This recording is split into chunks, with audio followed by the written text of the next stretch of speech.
السلام علیکم ورحمۃ اللہ وبرکاتہ. ہوا ہے. اب آئیے اب اصل پوائنٹ کی طرف آتا ہوں. اللہ تبارک و تعالی میری مدد کرے، میں اس موضوع کو کمپلیٹ کرنا چاہتا ہوں. اللہ رب العالمین یہ بات سمجھنے کی توفیق عطا فرمائے. یہ بہت ہی اہم ہے. دیکھ لیجئے، نبی اکرم صلی اللہ علیہ وسلم کی وفات ہو گئی ہے، یہ ہم بعد میں ذکر کریں گے، لیکن سر دست جو بات بیان کرنی ہے، ایک واقعہ بہت اہم ہے.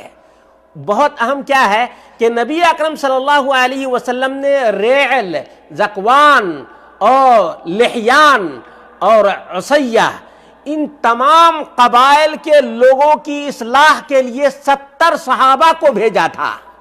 کتنے صحابہ کو؟ 70 صحابہ کو بھیجا تھا. 70 صحابہ کو ان ظالموں نے دھوکہ دے کر اور گھات لگا کر قتل کر دیا. بئر معونہ کے نام سے یہ واقعہ بخاری اور مسلم اور کتب ستہ کے اندر موجود ہے. بخاری اور مسلم. اس واقعے سے ایک تو یہ معلوم ہوا کہ اللہ کے رسول صلی اللہ علیہ وسلم عالم الغیب ہوتے تو 70 صحابہ کو بھیجتے. جتنے لوگ نبی اکرم صلی اللہ علیہ وسلم کو عالم ما کان و ما یکون کہتے ہیں، یہ سب نبی اکرم صلی اللہ علیہ وسلم پہ الزام لگاتے ہیں. یاد رہے گا کہ جان بوجھ کر نبی اکرم صلی اللہ علیہ وسلم نے اپنے 70 صحابہ کو قتل کروایا.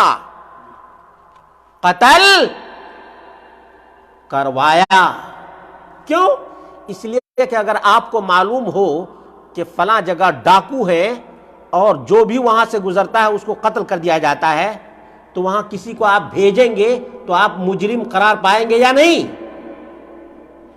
جب نبی اکرم صلی اللہ علیہ وسلم کو عالم الغیب کہا جاتا ہے اور اللہ کے رسول صلی اللہ علیہ وسلم نے اس کے باوجود بھی اپنے 70 صحابہ کو وہاں بھیجا اور سب کے سب قتل کر دیے گئے، تو گویا نبی اکرم صلی اللہ علیہ وسلم نے جانتے بوجھتے بھی صحابہ کو بھیجا اور قتل کروایا. یہ جتنے عالم الغیب کا عقیدہ رکھنے والے ہیں نبی اکرم صلی اللہ علیہ وسلم کے بارے میں، سب یہ الزام لگاتے ہیں. ان میں سے ایک نے کیا کہا تھا جانتے ہیں؟ یہ واقعہ یاد رکھیے گا. اس سے جو میں ثابت کرنا چاہتا ہوں وہ بھی بالکل ہی کلیئر اور واضح ہے. صحیح مسلم میں 677 نمبر کی روایت ہے. صحیح مسلم میں 677 انٹرنیشنل نمبر، جو بھی چیک کرنا چاہے چیک کر سکتا ہے. ان صحابہ کا عقیدہ کیا تھا دیکھ لیجئے. نبی اکرم صلی اللہ علیہ وسلم زندہ ہیں، مدینے میں موجود ہیں اور یہ تعلیم دینے کی غرض سے جا رہے ہیں، لیکن ظالموں نے ان کو قتل کر دیا ہے. کہتے ہیں ان لوگوں نے کہا قالوا اللہم بلغ عنا نبینا انا قد لقیناک فرضینا عنک ورضیت عنا. یہ جو 70 قراء تھے، قراء تعلیم یافتہ، قرآن و سنت کے ماہرین تھے. اس میں جو الفاظ ہیں وہ بھی سنا دیتا ہوں، یہ بعض لوگوں کے لیے بہت مفید ہوگا. وہ یہ ہے کہ وہ لوگ آئے اور فقالوا ان ابعث معنا رجالا يعلمونا القرآن والسنہ. القرآن والسنہ، ہمارے ساتھ ایسے لوگوں کو بھیج دیجئے جو ہمیں قرآن اور سنت سکھائے. کیا سکھائے؟ یہ الفاظ بہت اہم ہے. آج جو لوگ قرآنین اپنے آپ کو کہتے ہیں نا، بہت بڑی عبرت ہے اس میں کہ وہ جو منافقین تھے وہ بھی جانتے تھے کہ قرآن کا معلم اور سنت کا معلم، قرآن کا معلم اور سنت کا معلم.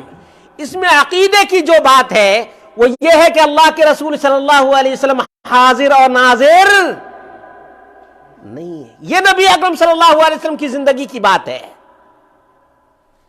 اسی لیے کس کو پکارا ہے انہوں نے؟ اللہم. کیا ہے؟ اللہم، اے اللہ بلغ عنا اے اللہ ہماری طرف سے یہ پیغام اپنے رسول کو پہنچا دے۔ یاد رہے گا جب نبی اکرم صلی اللہ علیہ وسلم کی زندگی میں صحابہ کا یہ عقیدہ تھا تو وفات کے بعد کتنا مضبوط ان کا عقیدہ ہوگا۔ حاضر و ناظر کی پوری دیوار گر گئی، گری یا نہیں گری؟ یہ صحیح ترین حدیث ہے، بخاری اور مسلم کے اندر موجود ہے، بخاری اور مسلم کے اندر موجود ہے۔ ایمان تو ہے نا بخاری اور مسلم کی صحیح احادیث پر؟ ایمان ہے تو عقیدے کی اصلاح کرو مسلمانوں، دنیا کے لوگوں آؤ رب کے قرآن کی طرف، نبی اکرم صلی اللہ علیہ وسلم کے فرمان کی طرف۔ اس طرح سے بہت سے واقعات ہیں، بہت سے واقعات ہیں۔ دیکھ لیجئے عبداللہ بن مسعود رضی اللہ عنہ بیان کرتے ہیں، کون؟ رفع الیدین نہیں کرنے کے لیے کن کی روایت پیش کی جاتی ہے؟ عبداللہ بن مسعود کی۔ عبداللہ بن مسعود رضی اللہ عنہ کہتے ہیں کہ دیکھو تم لوگ، یہ مسند احمد میں 3952 نمبر کی روایت ہے، اللہ کے رسول صلی اللہ علیہ وسلم نے ایک سریہ بھیجا۔ کیا بھیجا؟ فَاشْهَدُوا لِلرَّهْطِ الَّذِينَ بَعَثَهُمْ رَسُولُ اللَّهِ صلی اللہ علیہ وسلم فی سریہ یعنی وہ جنگ جس میں اللہ کے رسول صلی اللہ علیہ وسلم شامل نہیں تھے۔ غزوہ تو وہ ہے جس میں اللہ کے رسول صلی اللہ علیہ وسلم بذات خود کمانڈر تھے، اور سریہ وہ ہے جس میں اللہ کے رسول صلی اللہ علیہ وسلم نے اپنے کچھ صحابہ کو بھیج دیا ہو، خود نہ گئے ہو، خود نہ گئے ہوں۔ یہ یاد رکھے گا۔ اس سے بھی معلوم ہوا کہ اللہ کے رسول صلی اللہ علیہ وسلم ہر جگہ حاضر اور ناظر نہیں ہے، تبھی تو اللہ کے رسول صلی اللہ علیہ وسلم صحابہ کو بھیج دیا کرتے تھے۔ بھیجنا اس بات کی دلیل ہے کہ حاضر اور ناظر نہیں۔ اچھا، کہتے ہیں کہ جب وہ سریہ بھیجا گیا تو اس میں دشمنوں کو اصلی مقام پر جانے سے پہلے پتہ چل گیا۔ مثال کے طور پر یہاں سے مصر جانا ہو، مصر سے پہلے دشمن کا راستہ ہے، وہاں ان کو گھیر لیا گیا اور ان کو قتل کر دیا گیا۔ تو انہوں نے کیا کہا تھا؟ انہوں نے کہا تھا اللہم بلغ نبینا، اللہم بلغ نبینا۔ یہ الفاظ عربی کے اس لیے بول رہا ہوں کہ جو بھائی بھی سرچ کرنا چاہے ان الفاظ کے ذریعے سے احادیث کی کتابوں میں بہت سی چیزیں تلاش کر سکتا ہے۔ یہ بس یہ کیا ہے؟ ہنٹ ہے۔ یہ کیا ہے؟ ہنٹ دے رہا ہوں، اس سے آپ لوگ تحقیق کر سکتے ہیں، بہت سے حوالہ ایک مجلس میں آپ لوگ پیش کر سکتے ہیں۔ تو یہ انہوں نے کیا عقیدہ رکھا تھا؟ جو 70 قراء تھے ان کا بھی عقیدہ کہ اللہ کے رسول صلی اللہ علیہ وسلم عالم الغیب نہیں، اللہ کے رسول صلی اللہ علیہ وسلم حاضر و ناظر نہیں ہے۔ پہنچانے والا کون ہے؟ رب کائنات، رب کائنات ہے۔ اسی طرح سے کچھ سالوں پہلے کچھ لوگوں نے بتایا تھا کہ لوگ مدینہ جانے والوں کے ہاتھوں سلام بھیجتے ہیں محمد رسول اللہ صلی اللہ علیہ وسلم کو۔ ہندوستان میں بھی ایسا ہوتا ہے، پاکستان میں بھی ایسا، یہاں تک کہ سوریہ وغیرہ کے شیخ ناصر الدین الالبانی رحمہ اللہ ایک مرتبہ ایسے ہی عمرہ کرنے کے لیے آ رہے تھے، تو جو چیک پوسٹ پر ہوتا ہے نا بارڈر پہ سیکورٹی گارڈ والے، انہوں نے کہا کہ آپ وہاں مدینہ جا رہے ہیں، ہماری طرف سے نبی اکرم صلی اللہ علیہ وسلم کو سلام پہنچا دیجیے گا۔ ارے بھائی، اللہ تبارک و تعالیٰ نے فرشتوں کو متعین کیا ہے، ان للہ ملائکۃ سیاحین یبلغون عن امتی السلام۔ فرشتے کے ذریعے سے، اسپیڈ پوسٹ کے ذریعے سے تمہارا سلام پہنچ رہا ہے، تو یہ جو ہے سلو پوسٹ سے بھیجنے کی ضرورت کیا ہے؟ دیکھ رہے ہیں، عقیدہ جب خراب ہو تو آدمی ایسے ہی بھٹکتا رہ جاتا ہے۔ اب وسیلہ کا مسئلہ لے لیجئے، جب ڈائریکٹ اللہ رب العالمین سنتا ہے تو ادھر ادھر جھانکنے تاکنے کی ضرورت کیا ہے؟ تو بہرحال ان کا بھی یہ عقیدہ تھا۔ اسی طرح سے صحیح مسلم کے اندر بھی 677 نمبر کی روایت ہے، اور اسی طرح سے ایک نبی اکرم صلی اللہ علیہ وسلم کی وفات کے بعد کا جو واقعہ ہے وہ بہت ہی اہم ہے، بہت اہم ہے۔ کہتے ہیں عمر بن خطاب رضی اللہ عنہ طلحہ بن عبید اللہ کے پاس گئے۔ کس کے پاس؟ عمر بن خطاب طلحہ بن عبید اللہ کے پاس گئے، تو عمر بن خطاب رضی اللہ عنہ نے دیکھا کہ یہ بہت ہی رنجیدہ ہے، بہت ہی غمگین ہے، پوچھا ما لی اراک قد شعست واغبررت منذ توفی رسول اللہ صلی اللہ علیہ وسلم، کیا ہو گیا ہے تم کو؟ جب سے نبی اکرم صلی اللہ علیہ وسلم کی وفات ہوئی ہے، جب سے نبی اکرم صلی اللہ علیہ وسلم کی وفات ہوئی ہے، تب سے تم تو ایک دم پراگندہ، نہ بال کا خیال ہے نہ کپڑے کا خیال ہے، تمہارا جسم غبار آلود ہے، کیا بات ہے؟ یعنی نہ صفائی کا خیال ہے نہ نظافت کا خیال ہے، تم بہت پریشان نظر آ رہے ہو، کیا بات ہے؟ لعلک ساک یا طلحہ امارت ابن عمک، کہیں ایسا تو نہیں کہ ابو بکر صدیق رضی اللہ عنہ خلیفہ بنے ہیں، اس کی وجہ سے تم کو کوئی تکلیف ہو گئی ہو؟ کہیں یعنی یہ بات ہو سکتی ہے؟ تو طلحہ بن عبید اللہ نے کیا کہا جانتے ہیں؟ معاذ اللہ، اللہ کی پناہ، ایسا میرے ذہن میں کوئی بات نہیں ہے۔ ابو بکر صدیق رضی اللہ عنہ صدیق ہیں، ان کی خلافت سے کون ناراض ہوگا؟ انی لاجدرکم اللہ افعل ذاک، میں تو سب سے زیادہ اس لائق ہوں کہ میں ایسا سوچوں بھی نہیں۔ انی سمعت رسول اللہ صلی اللہ علیہ وسلم یقول، اصل جو غم کا اور رنجیدہ ہونے کا اور پراگندہ رہنے کا سبب ہے وہ یہ ہے کہ ایک دفعہ کی بات ہے، اللہ کے رسول صلی اللہ علیہ وسلم کہہ رہے تھے انی لأعلم کلمۃ لا يقولها رجل عند حضرة الموت الا وجد روحه لها روحا حين تخرج من جسده وكانت له نورا يوم القيامة۔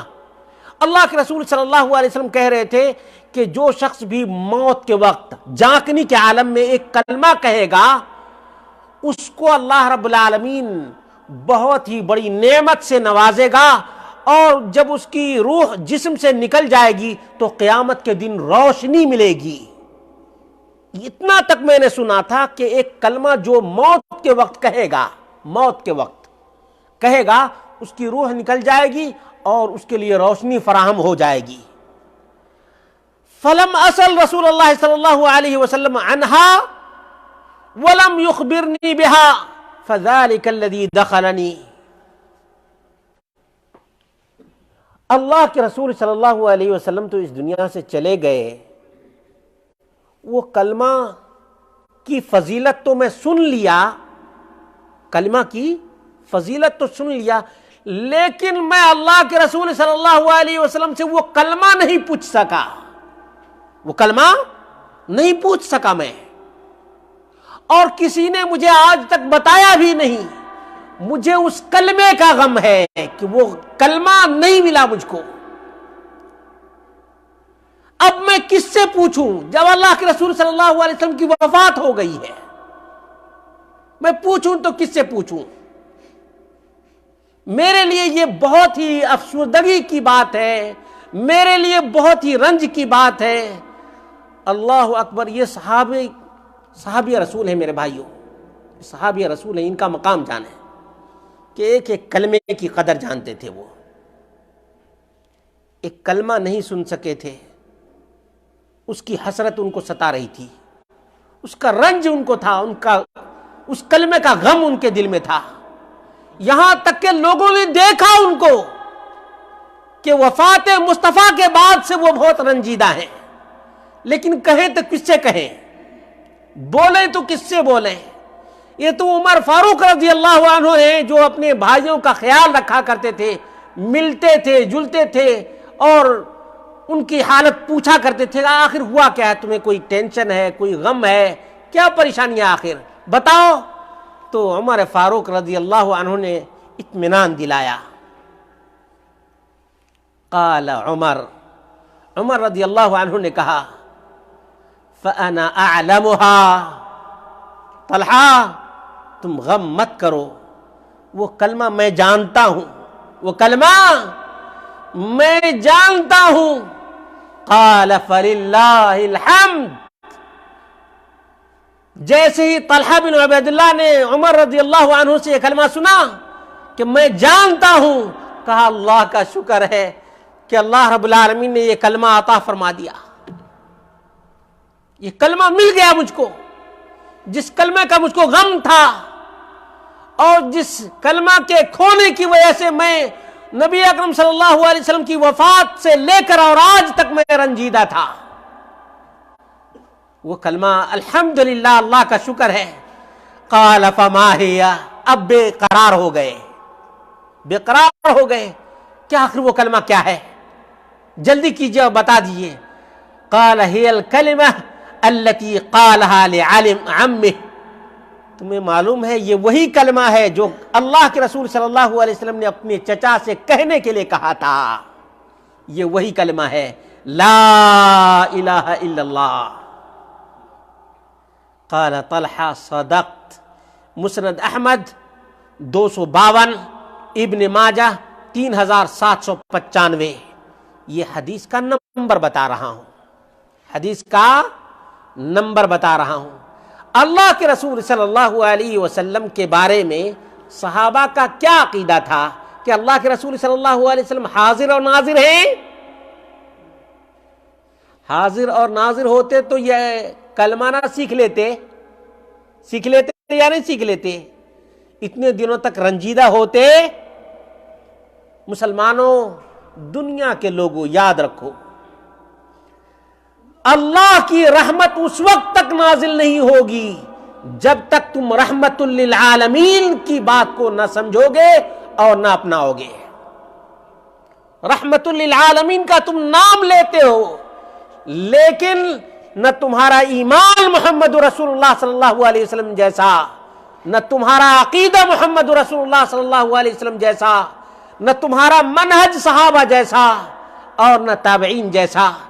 تم نے اپنے خواہشات کے مطابق جس کو چاہا ہے مشکل کشا بنایا ہے، جس کو چاہا ہے حاجت روا بنا لیا ہے، جس کو چاہا سکھ میں، غم میں، درد میں، الم میں پکارنا شروع کر دیا۔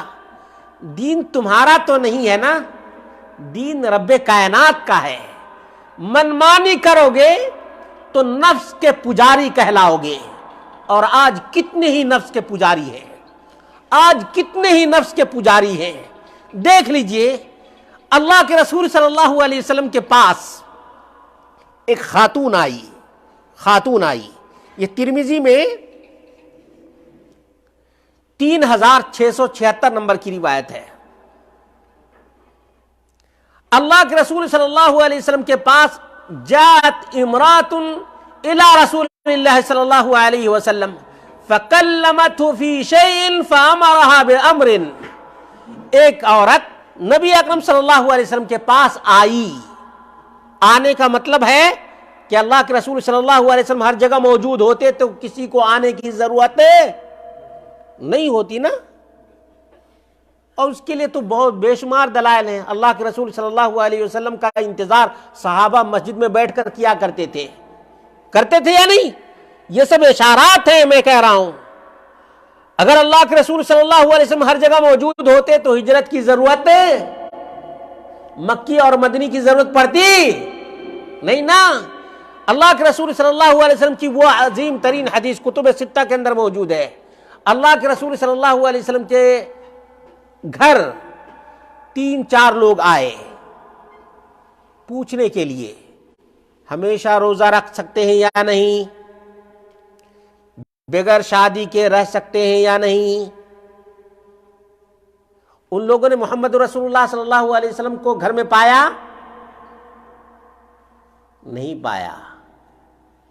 یہ کس بات کی دلیل ہے؟ اللہ کے رسول صلی اللہ علیہ وسلم ہر جگہ موجود نہیں، یاد رکھیں۔ اب اس خاتون کا عقیدہ دیکھیں۔ نبی اکرم صلی اللہ علیہ وسلم کی زندگی میں آخری وقت ہے، اللہ کے رسول صلی اللہ علیہ وسلم سے جو مسئلہ اس خاتون نے پوچھا تھا اللہ کے رسول صلی اللہ علیہ وسلم نے بتا دیا۔ فقالت، خاتون کا عقیدہ دیکھنا، ارائیت یا رسول اللہ ان لم اجدک، اللہ کے رسول مجھے بتائیے اگر میں آؤں اور آپ کو نہ پاؤں، آؤں اور آپ کو نہ پاؤں، ارائیت یا رسول اللہ ان لم اجدک، مجھے بتائیے جب میں آپ کو نہ پاؤں تو کیا کروں؟ قال نبی اکرم صلی اللہ علیہ وسلم نے فرمایا اِلَّمْ تَجِدِينِي فَأْتِ ابا بکر، اگر تم آؤ مجھے نہ پاؤ تو ابو بکر کے پاس جاؤ۔ کیا فرمایا؟ اللہ کے رسول صلی اللہ علیہ وسلم خود کہہ رہے ہیں کہ اگر تم مجھے نہ پاؤ تو کس کے پاس جاؤ؟ ابو بکر صدیق رضی اللہ عنہ۔ اس سے کیا معلوم ہوا کہ اللہ کے رسول صلی اللہ علیہ وسلم ہر جگہ موجود، حاضر و ناظر نہیں۔ اب جو رب کے قرآن کو نہ مانے، جو نبی کے فرمان کو نہ مانے، جو صحابہ کے منہج کو نہ اپنائے، اسلام سے اس کا کوئی رشتہ اور تعلق رہے گا؟ آج یہ پیمانہ اپلائی کرو، یہ معیار رب کا قرآن اور نبی کا فرمان دے رہا ہے۔ میں نے ادھر ادھر کی کوئی بات نہیں کی ہے، جو بھی بیان کیا ہے اللہ کے فضل و کرم سے رب کے قرآن اور نبی کے فرمان سے بیان کیا ہے۔ مسلمانوں، اگر اس کے باوجود اپنے عقیدے کی اصلاح نہیں کیے تو قیامت کے پاس تمہارے پاس کوئی عذر، کوئی بہانہ نہیں رہے گا۔ کہتے ہیں کہ ہم تو جاہل تھے، ہم نہیں جانتے تھے۔ آج تم فیس بک چلاتے ہو، یوٹیوب چلاتے ہو اور دیگر وسائل کو استعمال کرتے ہو، اس کے باوجود تم کہتے ہو کہ ہم کو معلوم نہیں۔ اللہ تبارک و تعالیٰ تمہارے بھید کو جانتا ہے، وہ علیم بذات الصدور ہے، وہ تمہاری ایک ایک چیز کو جانتا ہے۔ تمہارا بہانہ یہاں دنیا میں کسی کے پاس چل جائے گا، لیکن علیم بذات الصدور کے پاس تمہارا بہانہ چلے گا؟ نہیں چلے گا۔ وہاں تو ہر چیز عیاں ہوگی۔ ما لہذا الکتاب لا یغادر صغیرۃ ولا کبیرۃ الا احصاها، کھلی کتاب ہے تمہارے سامنے۔ آج مجرم کو کیسے پکڑا جاتا ہے؟ تصویروں سے، سی سی ٹی وی سے پکڑا جاتا ہے۔ وہاں اللہ رب العالمین نے پہلے سے بتا دیا ہے، پہلے سے بتا دیا ہے وَأَن لَّيْسَ لِلْإِنسَانِ إِلَّا مَا سَعَىٰ وَأَنَّ سَعْيَهُ سَوْفَ يُرَىٰ، جس نے بھی جو بھی کوشش کی ہے وہ دکھائے جانے کے لائق ہے، اس کو اللہ رب العالمین دکھائے گا۔ یعنی ہم جو کچھ بھی کر رہے ہیں یہ کیپچر ہو رہا ہے، یہ اللہ کی طرف سے یہ سی سی ٹی وی ہے۔ یاد رکھو مسلمانوں، دنیا کے لوگوں، اللہ کی طرف رجوع کرو۔ فَفِرُّوا إِلَى اللَّهِ فَفِرُّوا إِلَى اللَّهِ وَأَنِيبُوا إِلَى رَبِّكُمْ۔ أقول قولي هذا وأستغفر الله لي ولكم ولسائر المسلمين والحمد لله رب العالمين۔ اس طرح کا اور ویڈیو بنانے کے لیے ہمارے یوٹیوب چینل کو سبسکرائب کریں، ویڈیو کو لائک کریں، ایک دوسرے تک شیئر ضرور کریں۔ السلام علیکم۔